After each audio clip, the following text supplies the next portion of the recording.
What is the ultimate betrayal? Is it a stolen kiss, a whispered lie, or the cold, calculated act of erasing someone from your life? For Richard Smith, a man who built an emir of steel and glass, betrayal was a tool he wielded with precision. He had it all: a billion-dollar company, a glamorous mistress named Isabella, and a quiet, unassuming wife, Brianna, whom he planned to discard like a forgotten relic. He drafted a new will, leaving every penny, every stock, every last brick of his legacy to his lover. He thought he had sealed his future, but he never imagined that the wife he so casually dismissed was holding the one thing he couldn't control, the final key. The penthouse on Park Avenue was less a home and more a museum of Richard Smith's success. It was a cold, cavernous space with floor-to-ceiling windows that looked down on New York City like a judgmental god. Every surface was polished marble or chrome. Every piece of furniture a minimalist statement that cost more than most people's cars. This was Richard's kingdom, and in it Brianna Smith often felt like a ghost. Richard was a titan, the Smith of Smith Ross Enterprises, a global real estate development firm that reshaped skylines. He was a man carved from ambition and arrogance, with a booming voice that commanded boardrooms and a smile that never quite reached his cold, calculating eyes. He was handsome in a severe way, with silvering temples that he believed lent him an air of distinction rather than age. His wife, Brianna, was his opposite. Where Richard was loud, she was quiet. Where he was steel, she was watercolor. She had a serene beauty with intelligent, kind eyes and a grace that seemed out of place in the harsh angles of their apartment. She held a master's degree in art history from Columbia, a fact Richard mentioned at cocktail parties as if it were an exotic accessory he'd acquired. He saw her as decorative, intelligent enough to be a presentable hostess, but docile enough not to challenge his authority. He had married her 5 years ago, believing her to be the perfect corporate wife, elegant, well-educated from a respectable, but he assumed modest family. A beautiful blank canvas on which he could paint his legacy. He was wrong. The third person in their silent, fractured marriage was Isabella Rossi. Isabella was everything Brianna was not. She was a fiery, ambitious art gallery owner from Soho, with a mane of dark hair, a wardrobe of daring couture, and an insatiable appetite for the lifestyle Richard provided. She was a mirror perfectly reflecting Richard's own ego and ambition back at him.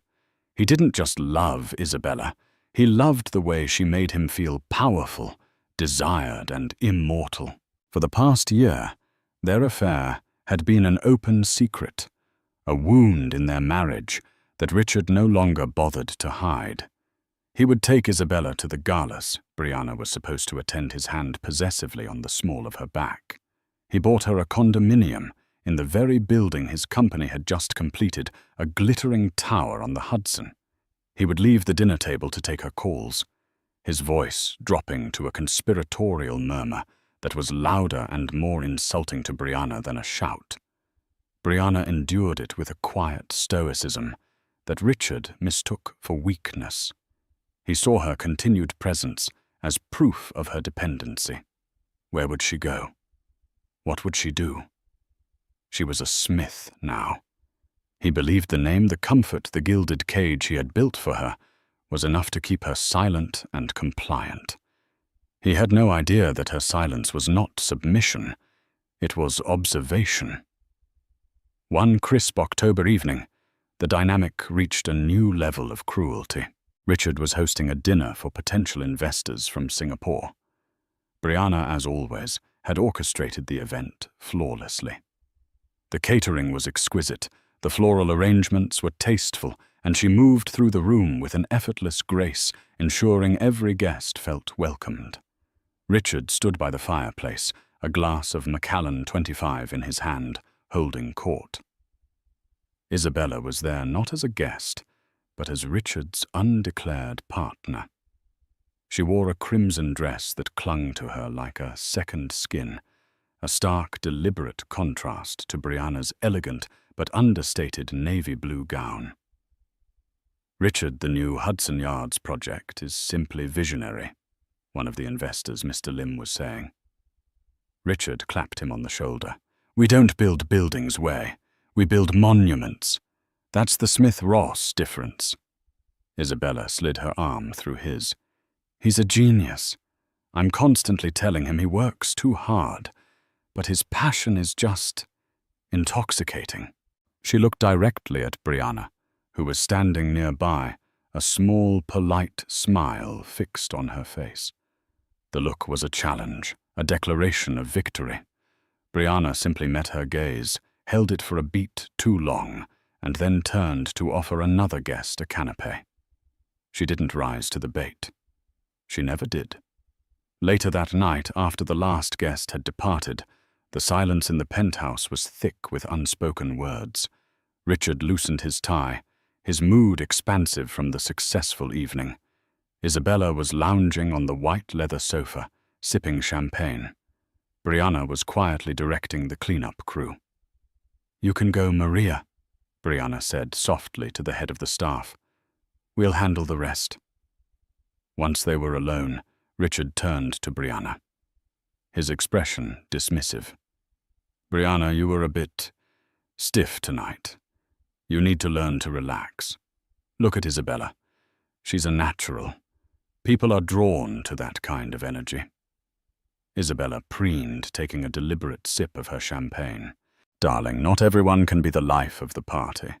Brianna is more of the quiet support. Every king needs his loyal subjects, after all."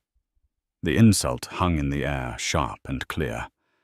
Brianna carefully placed a stray glass on a tray.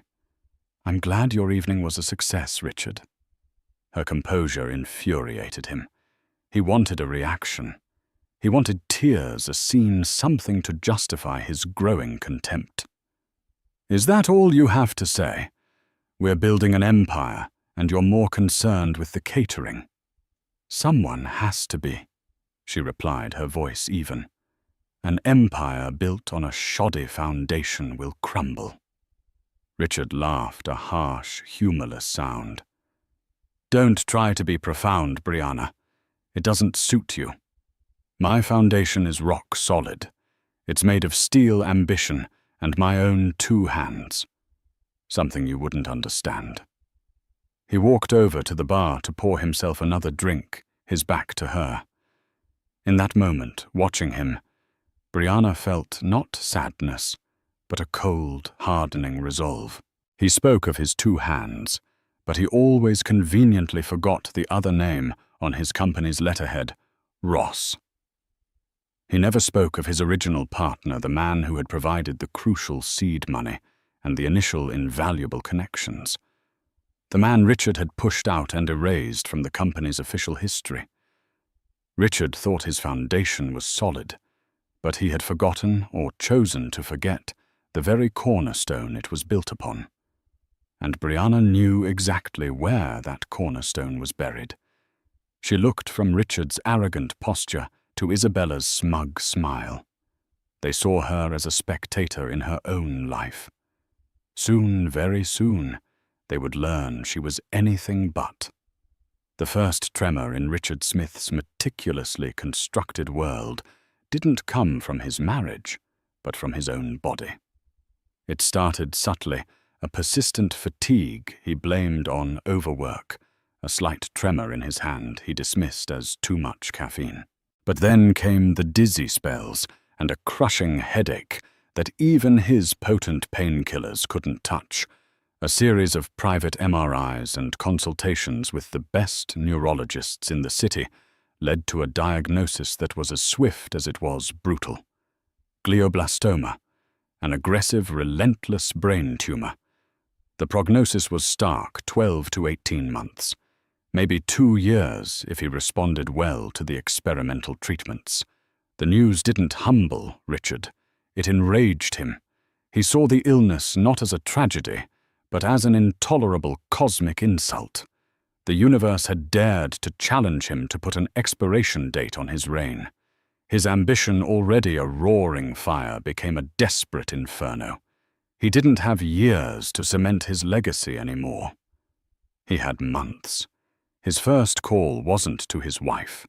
It was to his lawyer.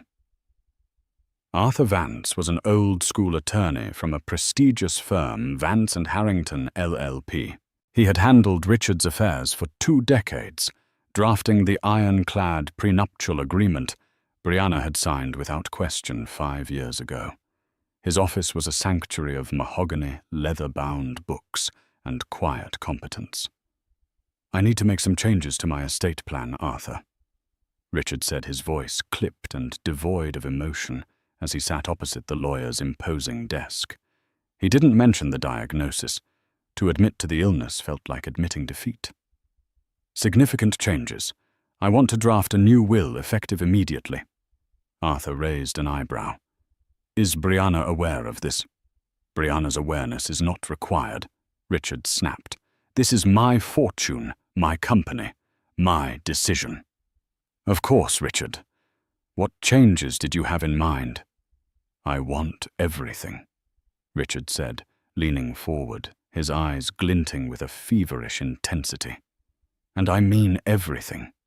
My shares in Smith Ross, the portfolio, the properties in the Hamptons and St. Bart's, the art collection, all of it. I want it to go to one person, Isabella Rossi." Arthur Vance went still. He slowly took off his glasses and polished them with a silk handkerchief. He had seen messy divorces, bitter inheritance battles, and corporate takeovers, but this was a new level of cold-blooded. "Richard," he began, his tone measured, "to completely disinherit your wife is a drastic step. The courts will look at this with extreme scrutiny. Brianna could contest it on grounds of undue influence, especially given your relationship with Ms. Rossi. That's what I pay you for, Arthur, to make it incontestable. The prenup protects my assets acquired before the marriage, and everything since has been carefully firewalled in my name. Brianna is entitled to the settlement outlined in the prenup. $10 million. It's more than generous. She won't get a penny more." $10 million is a significant sum," Arthur conceded, "but it's a pittance compared to the value of Smith Ross. We're talking about an estate worth billions. A judge might see this as punitive." "Then find a way," Richard commanded. "I want clauses about her mental state. I want proof of my sound mind when signing. We'll get a psychiatric evaluation for me, the day of the signing. We'll videotape it. I want this thing so armored it would take an act of God to pierce it." While Richard plotted in law offices, Isabella was solidifying her position. She had become his shadow, his confidant, his self-appointed nurse. She learned how to pronounce the names of his medications. She scheduled his appointments with a hushed, reverent efficiency, and she expertly managed his moods. She framed her ambition as devotion. "Oh, Richard, you can't be worrying about work," she would murmur, massaging his temples as he lay on the sofa exhausted from a round of radiation. "You need to rest. Let me handle the calls. It's just, I built it all from nothing." He'd rasp, his voice weaker than he'd ever admit. "I can't let it fall into the wrong hands." "It won't, my love," she'd coo, her voice like honey. "It will be my life's mission to protect your legacy, to make sure the world never forgets the name Richard Smith." She played her part to perfection. She redecorated the penthouse, slowly replacing Brianna's subtle, elegant touches with her own bold, garish taste. She dismissed the household staff Brianna had hired, bringing in her own people. She was isolating him, creating a world where she was the sun, and he was the dying planet caught in her orbit. Meanwhile, Brianna continued to live in the guest wing of the sprawling apartment. Richard had told her during a brief cold conversation that he needed space to deal with some health issues. He didn't tell her it was terminal. He presented it as a temporary condition and his need for isolation as a medical necessity. He was building a wall between them, and Isabella was the chief architect. Brianna saw it all.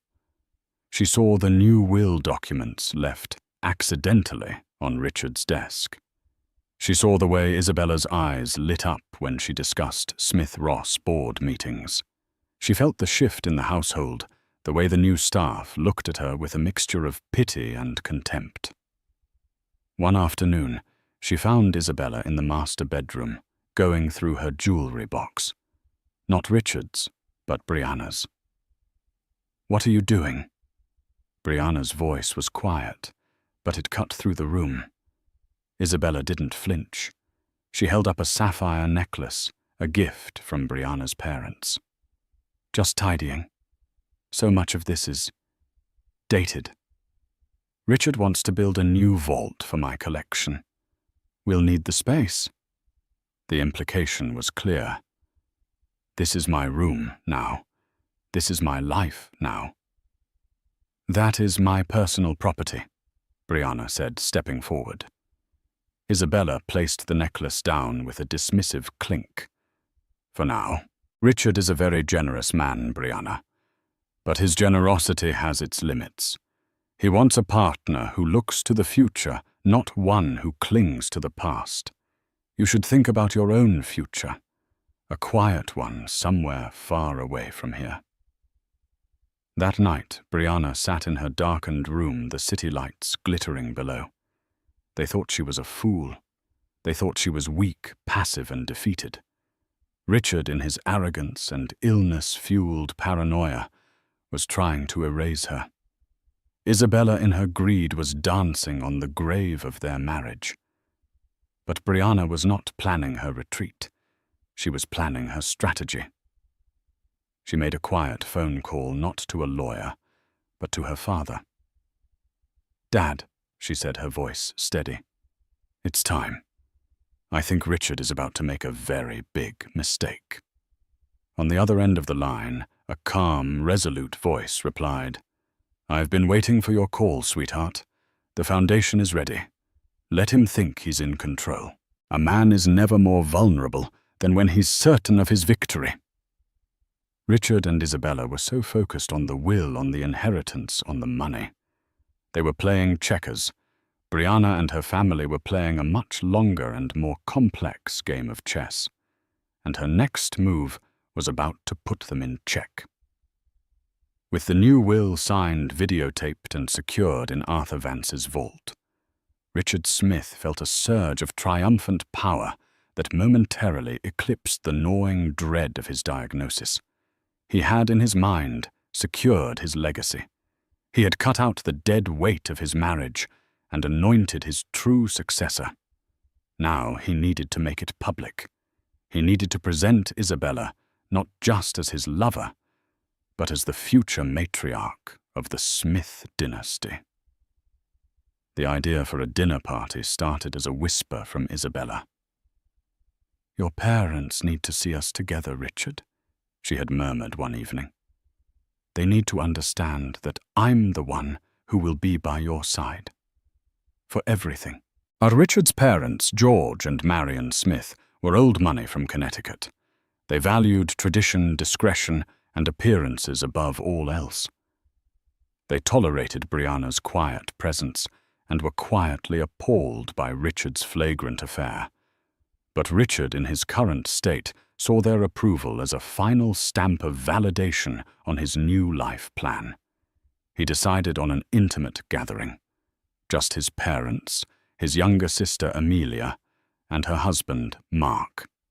The venue would be the Pinnacle Club, a hyper-exclusive private restaurant on the 80th floor of a skyscraper. His company had built a place where the food was secondary to the breathtaking view and the palpable sense of power. The day of the dinner, Richard approached Brianna in the library where she was reading. He didn't sit. He loomed. "Brianna, I have a family dinner tonight," he announced, his tone leaving no room for discussion. "It's a private matter. I'd appreciate it if you made other plans." "A family dinner?" she asked, her voice neutral as she marked her page. "Am I no longer family, Richard?" "Let's not be dramatic," he scoffed. "It's just complicated. My parents are old-fashioned. I need to handle this delicately. We'll talk later." It was a lie, a flimsy paper wall to hide the truth he was taking Isabella. He just didn't have the courage or the decency to say it to her face. "I see," Brianna said, looking down at her book. "Well, I hope your dinner goes well." Her placid acceptance both relieved and annoyed him. It was yet another confirmation that she was a passive player in his grand drama, a character to be written out of the script with ease. That evening, the Pinnacle Club was at its most impressive. A private room had been reserved with a single long table overlooking the glittering tapestry of Manhattan. Richard arrived first with Isabella on his arm. She was a vision in black silk, wearing a diamond necklace he had just bought her, one that had once been intended for Brianna. George and Marion Smith arrived next. George was a stern, quiet man who looked perpetually disappointed in his son's lack of subtlety. Marion was a woman held together by pearls and social propriety. Their smiles were tight as they greeted Isabella. "Isabella, how nice to see you," Marion said, her eyes flicking over the ostentatious necklace. "It's so wonderful to see you both, too," Isabella gushed, kissing the air near Marion's cheek. "Richard and I are just so thrilled you could make it." She used the word "we" with a practiced ease, slotting herself into the family unit. Amelia and Mark were the last to arrive. Amelia, unlike her parents, had no filter. She gave Richard a look that could curdle milk. "Richard, Isabella." She nodded curtly. "Where's Brianna?" "Brianna wasn't feeling up to it tonight," Richard lied smoothly, gesturing for everyone to sit. "Now let's order some champagne. We have something to celebrate." The dinner was a masterclass in tension. Richard, fueled by a mixture of champagne and bravado, talked animatedly about the future of Smith Ross. He repeatedly directed the conversation to Isabella, praising her business acumen, her artistic eye, her unwavering support during his recent health challenges. "Isabella has been a rock," he declared, raising his glass. "In times of crisis, you learn who is truly there for you, who has the strength and vision to carry things forward. She understands the business. She understands me." George Smith simply stared at his plate. Marion picked at her sea bass. Amelia was texting furiously under the table. "In fact," Richard continued, reaching into his jacket pocket, he pulled out a small velvet box. "Isabella and I wanted to make our commitment to the future official." He opened the box. Inside was a canary diamond ring, so large it was almost vulgar. Gasps, not all of them happy, filled the silence. Isabella's eyes widened, and she feigned a tearful surprise she had rehearsed for weeks. "Richard, why, this isn't just a ring," he said, his voice loud enough for the entire room to hear. "This is a promise of a future. Our future." He was about to slip the ring onto her finger. The family was frozen in a state of horrified shock. This wasn't just an affair. It was a coup. He was deposing his wife in front of them, and then the door to the private dining room opened. A captain of the restaurant staff stood there, his expression professionally blank. "Mr. Smith, I'm sorry to interrupt, but you have some guests who insisted on joining you." Richard frowned, annoyed at the interruption. "I'm not expecting anyone else. There must be a mistake." "I don't believe so, sir," the captain said, stepping aside. Into the room walked Brianna. She was not the subdued, quiet wife they were used to. She wore a simple but exquisitely tailored ivory dress that didn't hide but rather accentuated the gentle, unmistakable swell of her pregnancy. It was a detail so shocking, so unexpected that for a moment no one could breathe. But she was not alone. Flanking her were two people nobody in the Smith family had ever met. On her right was an older Asian man with a quiet but commanding presence, his eyes sharp and intelligent behind stylish glasses. On her left was a woman of extraordinary elegance, her silver hair styled perfectly, her expression serene but unyielding. Richard stared, his mind struggling to process the scene. The champagne glass slipped from his fingers, shattering on the floor. Isabella's perfectly made-up face went pale, the triumphant smile frozen, and then crumbling into disbelief. Amelia was the first to find her voice a choked whisper. "Brianna, you're pregnant?" Brianna placed a gentle hand on her stomach, her gaze fixed on her husband. "I am Amelia. About 5 months now. Richard and I were waiting for the right time to share the news." Her voice was calm, but it carried a clear, ringing note of authority. Richard finally snapped out of his stupor. "What is this, Brianna? Who are these people you were told to stay home?" Brianna's polite smile didn't waver. She gestured to the man beside her. "Richard, I don't believe you've ever been formally introduced to my father, David Chen, or my mother, Annalise." She then turned to Richard's parents. "George Marion, I'd like you to meet my parents." The name Chen hung in the air for a moment, meaningless to the Smiths. But then Brianna looked at Richard, a glint of steel in her eyes he had never seen before, and delivered the final devastating blow.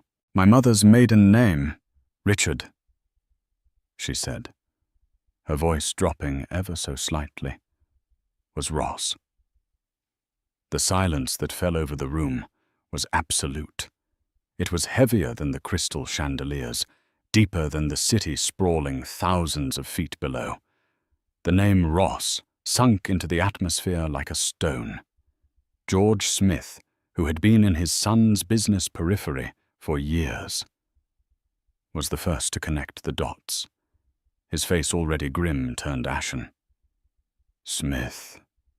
Ross Enterprises," he breathed, looking from the quiet, powerful man standing beside Brianna to his own son. Richard's face was a canvas of pure, unadulterated shock. His mind reeled trying to reconcile the image of his quiet, bookish wife with the bombshell that had just detonated in the middle of his life. Brianna's family was supposed to be insignificant. He had done a cursory background check before proposing he was a businessman after all. He knew her father was an investor, a private man who dealt in international finance. He'd assumed it was minor league old money, quietly managing its own decline. He had never in his wildest, most arrogant dreams imagined this. David Chen, the man Richard had believed was a ghost from his company's past, stepped forward. He didn't look at Richard. He addressed George Smith.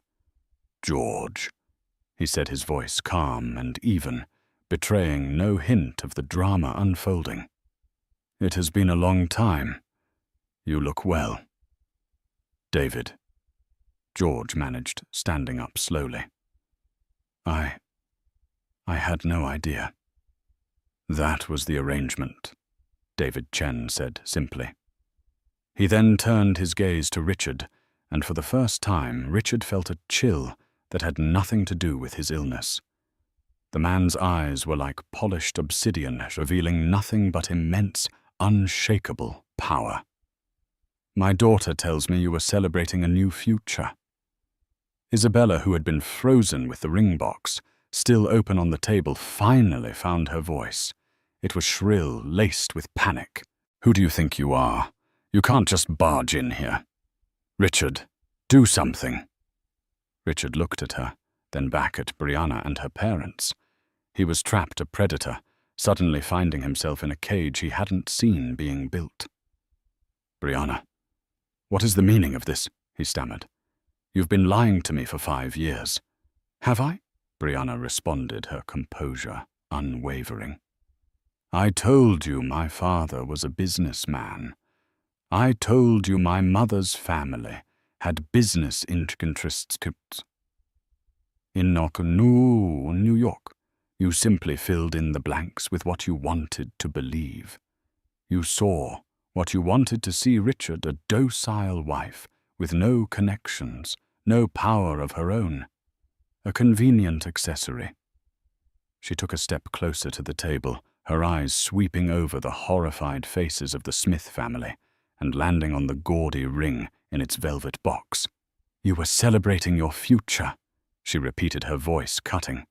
"A future built on lies, cruelty, and the delusion that you are a self-made man. You stand in a building financed by my family's capital, running a company started with my father's money.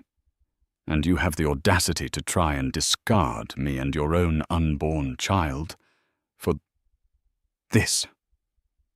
Her gaze flicked to Isabella, a look of such profound contempt that Isabella physically recoiled. Annalise Chen, Brianna's mother, finally spoke.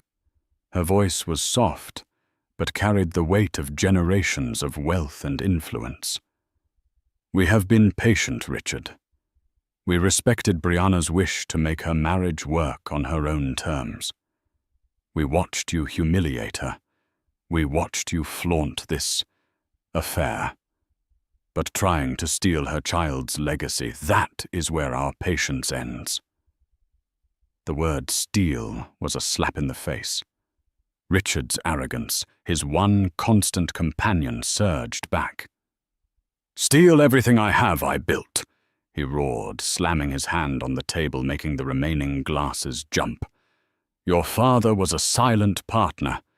He put in money, I put in the blood, the sweat, the genius. He's been living off my work for 25 years. David Chen smiled a thin, cold smile that did not reach his eyes. "An interesting interpretation of our history. I recall providing not just the initial 70% of the capital, but also the political connections that secured your first 3 major zoning variances.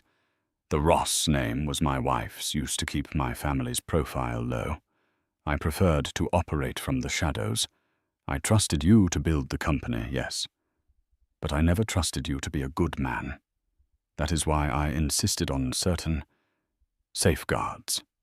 "What are you talking about?" Richard demanded, his voice cracking. Brianna answered for him. "He's talking about the foundation of your empire, Richard. The one you said was rock solid. It seems you never bothered to read the fine print of the original partnership agreement." Amelia, Richard's sister, finally stood up. She looked at Brianna, at her baby bump, and then at her brother with disgust. "A baby, Richard. You were going to disinherit your wife while she was pregnant with your child." She threw her napkin on the table and looked at her husband. "Mark, we're leaving." She walked over to Brianna, touched her arm gently, and whispered, "Call me," before walking out, her husband trailing behind her. Her departure broke the spell. Marion Smith burst into tears. "George, I feel faint. This is a nightmare." George helped his wife to her feet, his face a mask of shame. He gave his son one last look of profound disappointment. "You've created a mess, Richard. A mess I don't think you can clean up." He nodded respectfully to David and Annalise Chen and escorted his weeping wife out of the room. Now it was just them. Richard, a panicked Isabella, and Brianna flanked by the silent, imposing power of her parents. Richard sank into his chair, the full weight of his miscalculation crashing down on him. The pregnancy, her father, Ross. It was all connected. This wasn't a spontaneous act of defiance from Brianna. This was a carefully planned, perfectly executed counterattack. "So this is it," he said, his voice a hoarse whisper. "You came here to humiliate me." "No, Richard," Brianna said, and for the first time he heard a note of genuine sadness in her voice. "You did this to yourself. I came here to introduce you to your child's grandparents, and to remind you who I am before you signed away a future that was never yours to give." She turned, and without another glance at him or the woman he had chosen over her, she walked out of the room, her parents right beside her, leaving Richard and Isabella alone amidst the ruins of their celebration, the shattered glass on the floor, a perfect metaphor for their broken future. The fallout from the dinner party was immediate and catastrophic. The story, albeit in hushed and distorted tones, ripped through New York's elite circles. Richard Smith, the self-made tycoon, was not so self-made after all, and he had tried to publicly replace his pregnant wife, the secret heiress to his company's other half, with his mistress. It was a scandal of epic proportions, a cocktail of greed, infidelity, and breathtaking hubris. Richard, reeling from the public humiliation and the private terror of his new reality, tried to seize control. His first act was one of pure impotent rage. He had the locks on the penthouse changed formally, barring Brianna from the home she had already mentally left. His second act was to call his lawyer, Arthur Vance. "I want to file for divorce," Richard barked into the phone, pacing his office like a caged animal. "Immediately. And I want to sue her for fraud, for misrepresentation, for something. She lied to me for 5 years." There was a long pause on the other end of the line. "Richard," Arthur said, his voice heavy with caution. "Based on what you've told me about last night, I believe our legal strategy needs to be re-evaluated. Aggression may not be our wisest course of action. I don't pay you to be wise, Arthur. I pay you to win. That will I drew up, is it still valid?" "The will pertains to your personal estate upon your death," Arthur clarified carefully. "But this changes the entire landscape of the marital assets. If her father is indeed the Ross of Smith Ross, then her claim to the company is not just as your wife, but as an heir to a founding partner. The prenup might not be as ironclad as we thought in this new context." "What do you mean?" Richard snarled. "I mean, Richard, that this is no longer a simple divorce. This is the potential dissolution of a founding partnership. I need to see the original corporate charter and the partnership agreement for Smith Ross immediately." But Richard's rage blinded him to reason. He saw Arthur's caution as weakness. "You're fired, Arthur," he spat. "I need a shark, not a damn librarian." He hung up and immediately hired a new lawyer, a notoriously ruthless litigator named Julian Croft, known for his scorched earth tactics and astronomical fees. Croft was a man who saw the law not as a system of justice, but as a weapon to be wielded. Meanwhile, Brianna was not idle. She moved into a beautiful brownstone in the West Village, owned by her family's holding company, Chen Holdings. The space was warm, filled with books and art, a stark contrast to the sterile emptiness of the Park Avenue penthouse. She was surrounded by a team that moved with quiet, lethal efficiency. Her legal representation was not a single shark, but an entire ocean, the senior partners of Chen Holdings' in-house corporate law division, men and women who knew every comma and clause of the Smith Ross founding documents, because their firm had drafted them 25 years ago. The first shot was fired by Brianna's team. It was not a divorce filing. It was a formal petition for an emergency injunction barring Richard from making any significant financial decisions, sales or acquisitions related to Smith Ross Enterprises without the co-approval of a representative from the Ross interest, citing the original partnership agreement. Julian Croft laughed when he received the papers. "It's a scare tactic," he told Richard.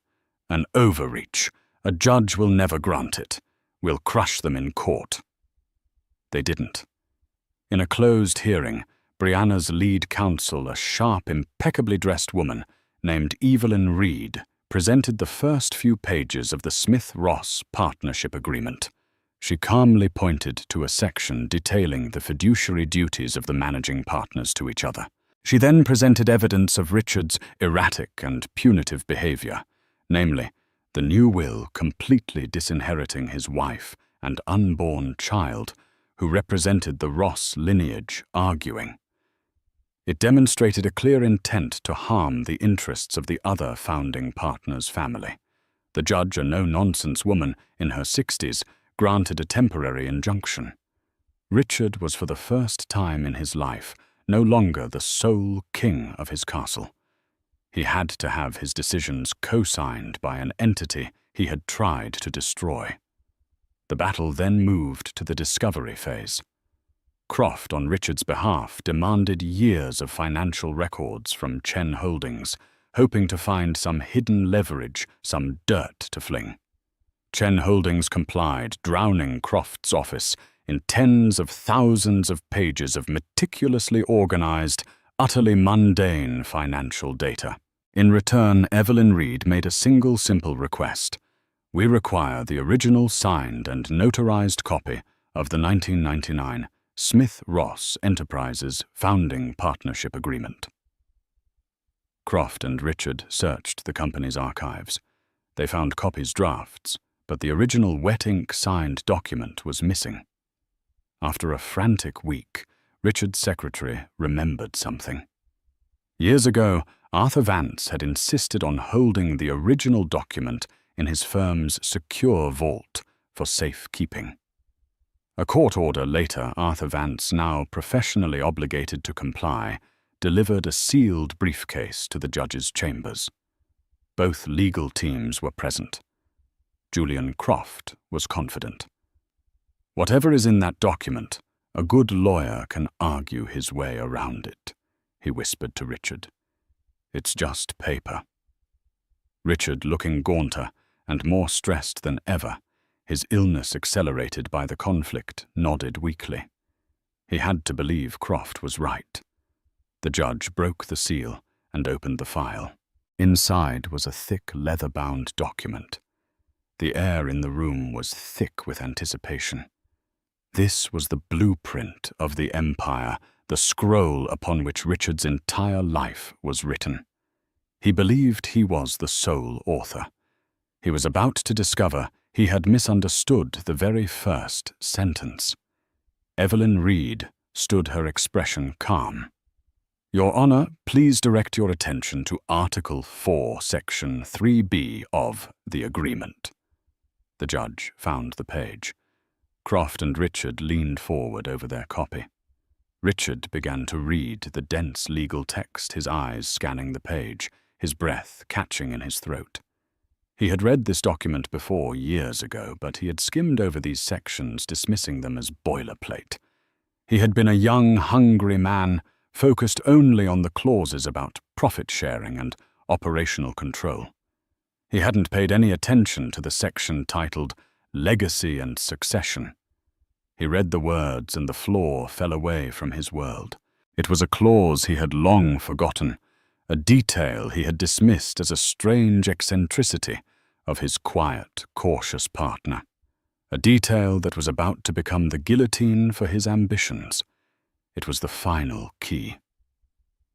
The room was silent, save for the rustle of paper. Julian Croft read Article 4, Section 3B, then read it again, his shark-like confidence visibly draining from his face. Richard Smith felt the blood drain from his own, a cold dread creeping into his veins that was far more terrifying than his medical diagnosis. The clause was titled the Unbroken Partnership Clause. It was a complex multi-part provision David Chen, as Mr. Ross, had insisted upon at the company's inception. Richard remembered arguing against it, calling it unnecessary and sentimental. David had been unmovable. It was, he had said, a non-negotiable condition of his investment. Richard, desperate for the capital, had relented, never thinking it would ever apply. Evelyn read Brianna's counsel, read the key passage aloud for the court, her voice clear and precise. In the event of the death of a founding partner, she began, full control and voting rights of said partner's shares in Smith Ross Enterprises shall not pass to an heir designated by a will or testament. Instead, said shares shall pass directly and irrevocably to their legal spouse, provided the marriage is intact at the time of death. Croft let out a sharp breath. A spousal succession clause. Clever. But Richard and Brianna are in the process of divorcing. The marriage will not be intact. He looked at Richard with a glimmer of hope. But Evelyn Reed wasn't finished. Please allow me to continue, Mr. Croft. She cleared her throat and read the next part of the clause. Should the founding partner be unmarried, or in the process of legal separation or divorce at the time of death, or should the surviving spouse be deemed to have acted in a manner that brings public disrepute upon the company or its legacy control of the deceased partner's shares, shall automatically revert to the other founding partner or their designated heir. She paused, letting the words sink in. The trap was intricate, brilliant, and utterly inescapable. Let me summarize for the court, Reed said, her eyes locking onto Richard. Under this clause, if Richard dies while married to my client, Brianna, the daughter of the other founding partner, she inherits his entire 50% stake in the company. His will, leaving everything to Miss Rosie, is rendered completely irrelevant, as it pertains to the corporate shares, which constitute 95% of his estate. She took a breath. Now let's consider the alternative. If Richard proceeds with this divorce, the moment the divorce is finalized, he is unmarried. Upon his death, his shares would then automatically revert to the other founding partner's heir. That heir is also my client, Brianna Chen Smith. A choked sound escaped Richard's throat. It was a perfect checkmate. No matter which way he moved, he lost. If he stayed married, Brianna inherited everything. If he divorced her, Brianna inherited everything. But the true genius of the clause, the final vicious twist of the knife, was in the details. Furthermore, Evelyn Reed continued, there is the matter of my client's own inheritance. Brianna is the sole heir to the Ross interest, the other 50% of the company, held by her father, David Chen. However, that inheritance is also governed by this agreement. Let's imagine a scenario where Richard successfully and maliciously contested this clause. Let's imagine he somehow managed to divorce my client and assign his shares to Ms. Rosie before his death. She looked at the judge. The clause also protects the integrity of the partnership.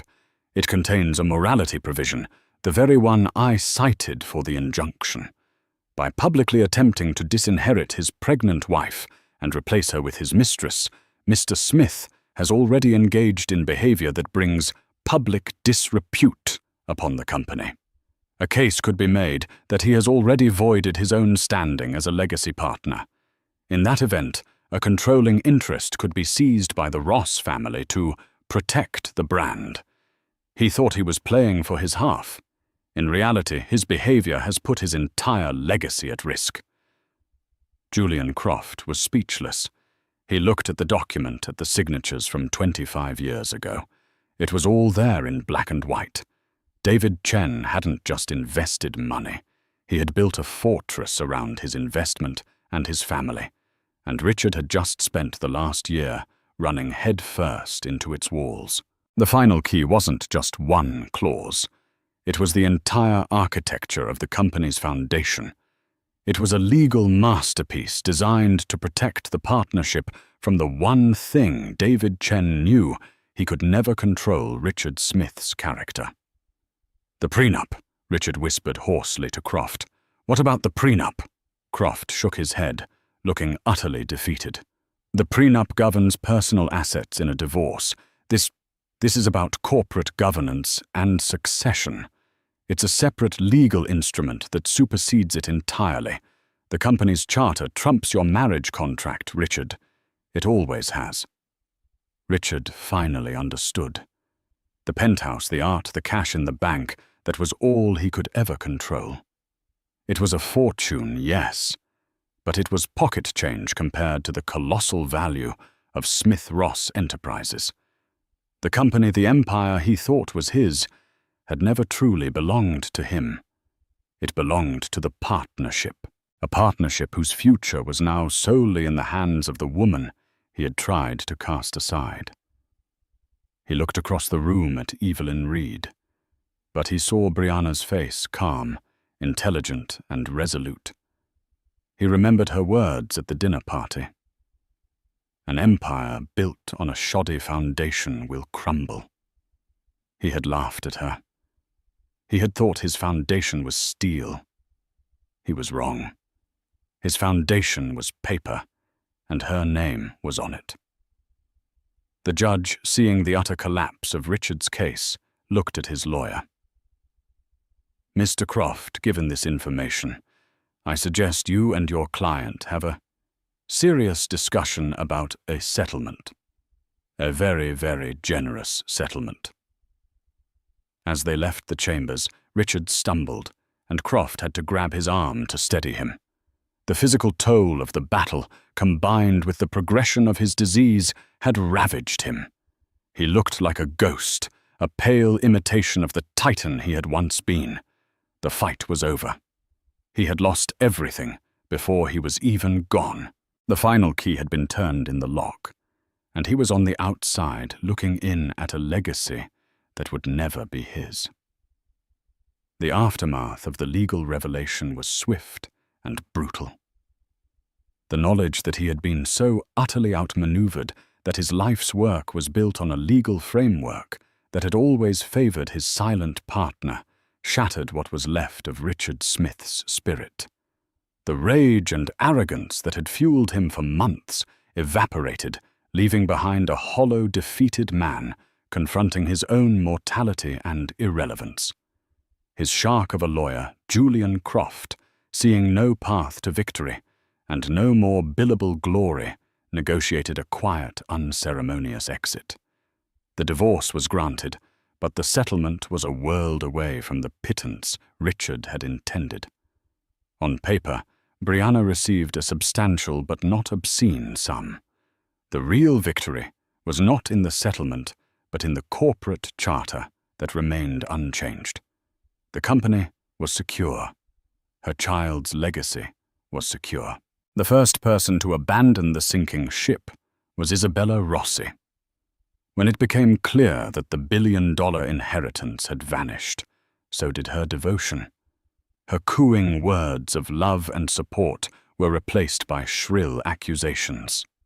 "You told me it was all yours," she shrieked at him in the penthouse, surrounded by half-packed boxes of designer clothes and jewelry. "You promised me everything. I've wasted 2 years of my life on you." "I thought it was," Richard whispered from an armchair, looking frail and old. "I truly thought it was." "Well, you thought wrong," she spat, grabbing a new Hermes bag he had bought her. "I'm not going to be some glorified nurse for a broke, dying man." She left without a backward glance, the canary diamond ring conspicuously absent from her finger, likely already at a private auction house. Her departure was a quiet, pathetic end to the grand passion Richard thought he had found. He was left alone in the cold marble museum. He had built a king with no subjects and no kingdom. His health declined rapidly after that. The stress had accelerated the glioblastoma's merciless march. His parents and sister visited their faces etched with a mixture of pity and lingering anger. He had brought shame upon their family name, and while they would not abandon him in his final days, the warmth and respect were gone forever. Richard spent his last few weeks in a private hospice, the sterile white room, a far cry from the opulent world he had fought so hard to build. In moments of lucidity, he would stare out the window, replaying his life, wondering at what point he had made the fatal error. Was it when he underestimated Brianna? Or was it 25 years ago, when he had skimmed the fine print, so blinded by ambition that he failed to see the quiet wisdom of his partner? He died on a grey Tuesday morning in March, with only a paid nurse for company. His will was executed, leaving his personal assets a few $1 million, the penthouse, and some art, all that the prenup had cordoned off to Isabella. But by the time the lawyers contacted her, she had already moved on, attached to a new European billionaire, and barely acknowledged the news. Most of the money was devoured by legal fees and estate taxes. 6 weeks after Richard's death, Brianna gave birth to a healthy baby boy. She named him David, after her father, with the middle name Ross. She did not give him the name Smith. Brianna did not attend Richard's funeral. Instead, she spent the day in her warm West Village brownstone, holding her newborn son, looking toward the future. She had no interest in vengeance. Her victory was not in Richard's defeat, but in her own survival and the protection of her child's birthright. With the full transfer of Richard's shares, Brianna Chen Smith, in conjunction with her father, now held 100% of the company. Their first act was a symbolic and powerful one. They called an emergency board meeting. The name on the letterhead was changed. Smith Ross Enterprises ceased to exist. In its place, a new entity was born, the Chen Ross Group. It was a deliberate choice. It honored her mother's family, the silent founders, and her father's enduring legacy. It erased the name of a man who had tried to build an empire on a flawed character. Brianna did not retreat into the shadows. She took an active role as co-chair, proving to be a formidable and insightful leader. Her background in art history gave her a unique perspective on development. She championed projects that integrated beauty community and sustainable design, shifting the company away from Richard's cold, monumental style. She was respected not just for her name, but for her vision. One sunny afternoon, about a year after Richard's death, Brianna was in Central Park with her son. Little David was taking his first wobbly steps on the grass. She watched him, a feeling of profound peace settling over her. She had endured the ultimate betrayal, faced down a titan, and had emerged not just intact, but stronger. She thought of Richard and felt a pang, not of anger, but of pity. He had been so obsessed with his legacy, with carving his name onto the sky. He never understood that a true legacy isn't built in steel and glass. It's built in people, in family, in the integrity you pass down to the next generation. He had sought to control everything, and in the end, controlled nothing. He thought he was writing the final chapter, but he was just a footnote in a story that was always truly hers. Brianna picked up her son, who gurgled happily in her arms, and held him close. The city skyline glittered in the distance, a testament to ambition and power. But for her, the whole world, the entire empire, was right here in her arms. She had held the final key, and she had used it not to lock a door on the past, but to open one to a brighter, better future.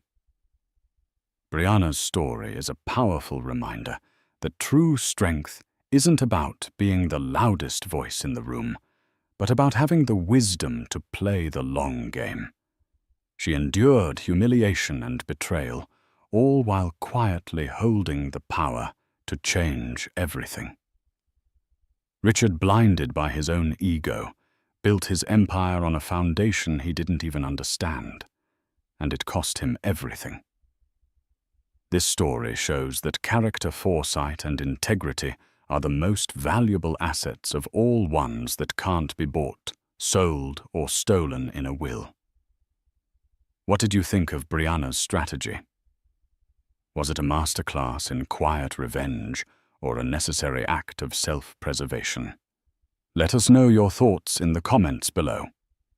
Have you ever seen a situation where the most overlooked person turned out to be the most powerful? Share your story. And if you love tales of incredible drama and satisfying justice, don't forget to like, share, and subscribe for more.